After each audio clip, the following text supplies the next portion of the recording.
Hallo, dit is Richard van de Youthboard en we staan hier in Benin naast Calixt. En we gaan hem een paar vraagjes stellen. Hallo Calixt, kun je wat meer over jezelf vertellen? Wat doe je precies in het dagelijkse leven hier in Benin? Oui, merci Richard. Moi, on m'appelle Clombessi Caliste. Je suis ancien enfant parrainé par Plan Bénin. Je suis béninois, j'ai 25 ans. Je suis le président de l'association des anciens enfants parrainés. Également, j'ai fait la psychologie et les sciences de l'éducation à l'université. Donc, par conséquent, je suis un psychopédagogue. J'ai fini. En wat doet uw vereniging precies? Van de Vereniging van Ex-Plantkinderen. Wat is precies de taak ervan? Ok.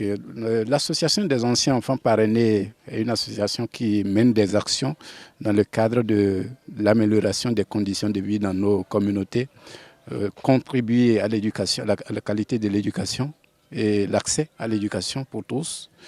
Nous menons également des actions dans le cadre du respect des droits des enfants. Nous menons aussi des actions de sensibilisation à l'endroit de nos parents et de nos communautés sur des thématiques beaucoup plus précises dans le domaine de la santé. Par exemple, un thème sur l'hygiène et l'assainissement, comment prévenir le sida, le comportement que l'on doit avoir envers une personne qui souffre de ce mal, par exemple.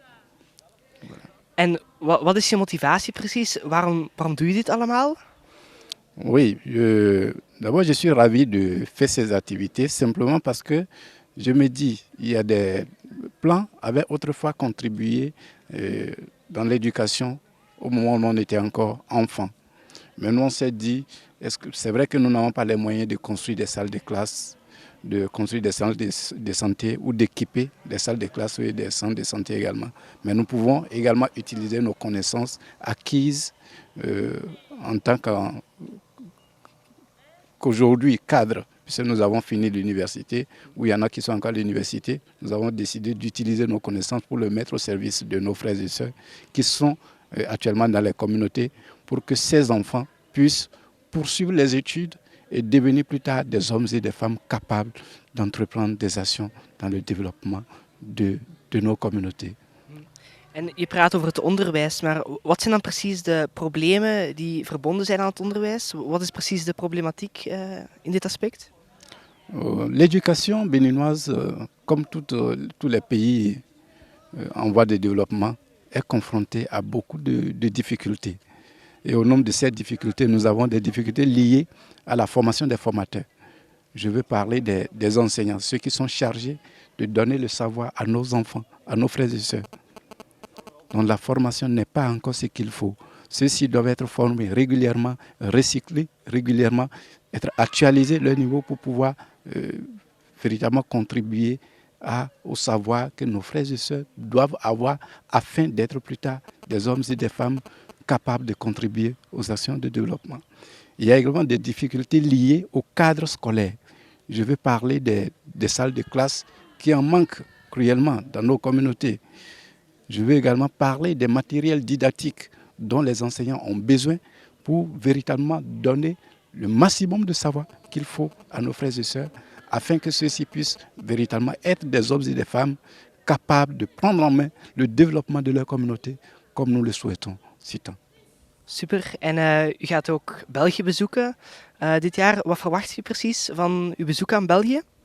Oui, c'est vrai. En mai prochain, j'ai une visite en Belgique où je devrais contribuer à la sensibilisation des acteurs de l'éducation en Belgique pour que ceux-ci puissent mener des actions pouvant contribuer à l'amélioration de la qualité de l'éducation dans les pays du Sud. Et à cet effet, je veux leur faire comprendre une chose, qu'ils sachent que sous les moyens qu'ils envoient dans les pays en voie de développement, ce ne sont pas des moyens jetés par la fenêtre, mais plutôt des moyens qui contribuent véritablement à l'amélioration des conditions de vie des enfants dans ces pays, qui contribuent véritablement à l'éducation de ces enfants. J'en veux pour preuve, nous qui sommes aujourd'hui membres de l'association des anciens enfants parrainés. C'est parce que nous avons été bénéficiaires de ces actions en temps et ça nous a permis de continuer les études et de devenir ce que nous sommes aujourd'hui. La plupart, il y en a qui sont sortis déjà de l'université, qui occupent des postes de responsabilité dans des structures. Il y en a encore qui sont sur des bancs et il y en a qui sont en train d'aller à l'université également actuellement. C'est pour leur dire, c'est des actions vraiment salutaires, des actions qui véritablement font à l'endroit des couches sociales dans ces pays et qui améliorent véritablement les conditions de ces couches-là. Super, bedankt voor deze mooie uitleg, Calixte. Dit was Richard vanuit Benin met Calixte. Dank u voor het kijken. Merci.